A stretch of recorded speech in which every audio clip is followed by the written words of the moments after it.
Ami motard, bien le bonjour. Alors voilà, quasiment un an, tout juste après la première petite vidéo de présentation de la TRK 702X, eh bien voici mon avis après une année et 4 mois quasiment. Donc 12 239 km au compteur. Alors, quel est mon avis? Après ceci, donc comme vous avez pu le constater, il y a des selles confort qui ont été rajoutés, une selle passager, une selle pilote qui est aussi rabaissée de 2 cm. Vu que je fais 1,78 m, mais j'étais quand même un peu, enfin, c'est pas ça sur la pointe des pieds, mais la bécane étant un peu quand même lourde à l'arrêt, eh bien c'est pas plus mal, j'ai plus de stabilité. Alors dans les grands changements, ben, que dire? Ben, la bécane s'est super bien comportée, elle apporte toujours son lot de plaisir quotidien. Je peux dire qu'elle est fiable, j'ai rien eu dessus. La seule petite chose que j'ai eue avant de partir ici en road trip, je vous fais une petite vidéo, là je suis dans le Eifel, en Allemagne, avec un pote, avec sa BM 800, une FR je pense, c'est ça, FR 800 de 2010. Donc voilà, la bécane se porte bien. Je disais, le seul petit hic que j'ai eu, c'était ici, j'ai eu un petit en fait bourrage, comme ils disent, de four. Mon bourrage de fourche avait fuité, j'avais un peu de gras. Vous voyez là, ici. Bon, je n'ai plus rien, hein, mais là, il y avait un peu d'huile, un peu de gras. Et en l'apportant pour une retention de la chaîne, tout simplement, on m'a signalé qu'il y avait un petit souci. Et donc, ben voilà, la bécane étant neuve, elle avait 10 000 bornes. J'ai demandé est-ce que c'était normal. Et en fait, c'était dur. On m'a montré les photos, hein. C'est des petites mouchettes, j'avais pas su bien les enlever. Pourtant, j'y prends soin. Après chaque balade, je nettoie la belle. Et bien voilà, ça avait fini par abîmer le caoutchouc. Il y a une petite fuite. Enfin bon, 20 balles, hein, plus la main-d'œuvre, c'est pas ça qui coûte vraiment. Donc voilà, ça c'est le seul petit pépin, on va dire, que j'ai eu mécanique avec elle. Alors aussi, tout nouveau, j'ai changé les pneus sont tout neufs. Je suis passé des Pirelli STR Rally à des Metzler Tourance Next. Alors voilà pourquoi, ben parce que la bécane, donc à la base, est équipée de pneus un peu trail, hein, style un peu enduro. Et bon, ben voilà, j'étais très content de ces pneus, mais comme il fallait changer mon pneu arrière après 10 000, avait quand même avait pas mal pris.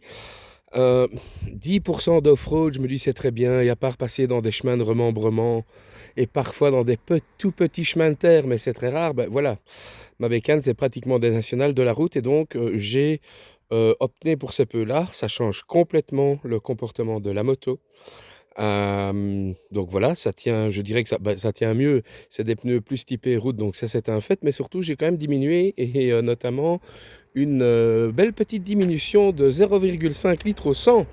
Figurez-vous avec, et je trouve aussi que, ben ça c'est depuis que j'ai les nouveaux pneus, que le régime moteur, on va dire aller sur autoroute, sur voie rapide, que ça soit vers allez, 120, 130 km/h, eh bien le régime moteur est moins haut dans les tours. Je dirais que je gagne quasiment un petit 500 tours minute quand même. Donc voilà, j'ai rajouté des petits feux additionnels aussi, que j'ai fait placer par mon concessionnaire pour que ça soit bien propre. J'ai payé ça 2 fois rien sur un site chinois bien connu que je ne vais pas citer, bien entendu.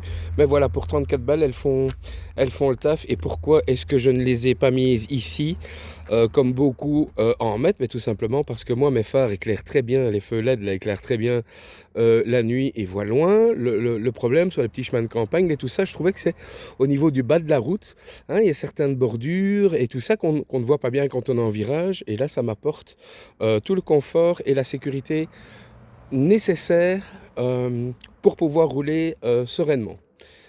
Donc, hormis ça, comme je vous le dis ici, voilà, rien à dire. J'ai fait effectivement le petit, vous le voyez, 12 329 km. J'ai fait l'ajustement, la petite mise à jour.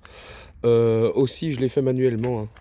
De mon instrumentation digitale, pardon. Voilà, alors la jauge essence, c'est vrai que ça a été rectifié, elle est beaucoup plus juste et correcte. Par contre, au niveau des kilomètres-heure, bah, ça c'est souvent hein, à basse vitesse. Allez, voilà, 55 km/h compteur, vous êtes à 50 réel.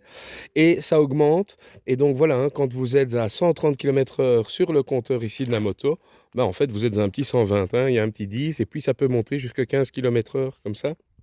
c'est pas plus mal. Ça hérite de me prendre des prunes pour rien du tout. Et donc voilà, le pot, il était déjà là lors de la présentation, je l'avais déjà mis, donc très très très content. Le filtre à air, effectivement, de chez DNA, qui est toujours. Les mallettes tiennent le coup, elles sont magnifiques. J'ai même eu un petit accrochage dans mon premier road trip, ici en revenant du Luxembourg, où j'ai accroché, j'ai griffé une voiture, il y avait un camion qui m'avait un peu pris le rétroviseur, donc rien du tout. La mallette ici, elle est rangée pour pouvoir balader tranquille.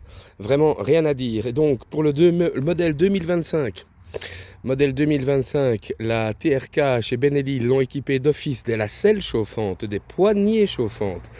Vous avez aussi la bulle haute que vous avez ici sur la mienne, qui n'est pas la bulle d'origine, et ainsi que des crash bars. Donc voilà, comme je le dis, hein, pour le prix, que demander de plus? Elle offre son lot de petites sensations, 70 chevaux de base. Ici, avec le filtre à air et le pot, je dois peut-être en avoir 72, 73 vraiment à tout casser, mais je pense plutôt vers 72. Mais, et pour nos copains français, 72, bien entendu. Sébastien, si tu m'entends, je te fais un gros bisou. Et donc voilà. Et donc de un, je vous le dis, moi je la trouve super belle, mais ça, c'est les goûts et les couleurs, ça ne se discute pas, n'est-ce pas, comme trail. Et sincèrement, voilà, elle fait son taf. C'est le pied total, que du bonheur, que du bonheur. Et alors, je vous conseille vivement de venir faire un tour ici en Allemagne. C'est tout près de la frontière belge, hein, tout près d'Eupen et tout ça. On est dans la région donc du Eifel National Park, jawohl. Et donc, et ici, franchement, les routes sont vraiment, vraiment, vraiment très jolies. Des virolos, même des fois très dangereux quand on ne connaît pas. Il faut bien regarder son GPS, sa cartographie, parce que c'est des épingles plus que serrées, mais dans un paysage vraiment magnifique, avec des sapins un peu partout. Bon, bah ici, je suis dans un Airbnb, hein. Je suis pas trop, mais enfin voilà, super sympa. Mais pour revenir, voilà, à la moto, ouais, comme je le disais déjà, hein, la moto est quand même, elle est lourde, hein, donc avec les 230, 235 kilos. Voilà, et quand j'étais chargé avec mes mallettes, tout le bazar, ma tente, mon sac étanche sur la selle, eh bien, je me suis fait quelques petites frayeurs à très très basse vitesse, hein, je dirais en manœuvre, parce que voilà, c'est quand même relativement lourd, et bien que je sois costaud, ben, si la moto elle penche sur le côté, elle part, je ne la retiens pas. Mais, hormis ça, comme je le dis encore, ça vaut vraiment le coup. Et donc, pour tous ceux qui se disent la moto c'est pas pour moi, la moto c'est pas pour moi, ben c'est pas vrai. Essayez, allez passer votre permis, allez faire quelques tours, même pas trop loin de chez vous, hein. Avec une moto, vous allez redécouvrir des choses, c'est les sensations. Et pour beaucoup d'entre nous, ils vont se reconnaître dans ce que je vais dire, hein, en bécane. Je me vide la tête et c'est ça le principal. Je reviens, je suis toujours meilleur après avoir fait un petit tour à moto que quand je ne pars. Donc voilà, merci à tous pour vos petits commentaires. N'hésitez pas de mettre un petit like sur la chaîne, hein, bien que la mienne ne soit loin d'être rémunérée, mais ça fait toujours plaisir. Et donc si vous avez des questions sur les Benelli, hein, sur la TRK 702X plus précisément, vous n'hésitez pas. Il y a pas mal de forums, il y a un forum français sur lequel je suis membre, il y a un autre groupe aussi anglais, Benelli Owner, ça vaut le coup d'aller parce que voilà, c'est des échanges avec beaucoup d'anglophones, Pays de Galles notamment, Angleterre, Écosse. Et donc, ben voilà, ce sont des échanges d'expériences et ça vaut la peine parce que ça donne parfois des petits trucs. Alors oui, je voulais montrer, j'ai mon kitchen, voilà, elle a 12 000, vous l'avez vu, hein, 12 200 et des kilomètres. Et moi, personnellement, la chaîne, j'ai pas encore eu de soucis. Il n'y a pas de dureté dedans. De toute manière, au niveau de 14-15 000, je pense qu'il faut les changer, hein. C'est ce qui était donné, mais sur certains forums où beaucoup d'utilisateurs ils disent que la chaîne de base, c'est un peu merdique. Alors je ne sais pas, c'est possible. Moi tout ce que je peux vous dire c'est que après chaque sortie souvent ben, je la nettoie, pas la chaîne, hein, la moto.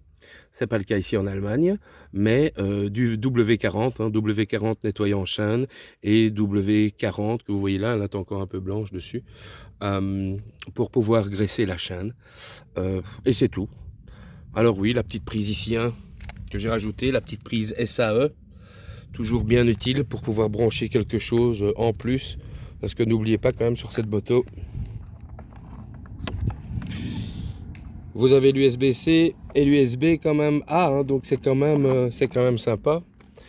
Et voilà, comme je le disais, pas de mode de conduite, ABS avant, ABS arrière, amortisseur, oui, on peut le pré-régler en charge. Et c'est tout. Et il n'y a pas besoin de plus. Elle va super, super, super bien. Donc, n'hésitez pas. À bientôt, amis motards, et sur la route de préférence. Et comme on dit ici, tchuss!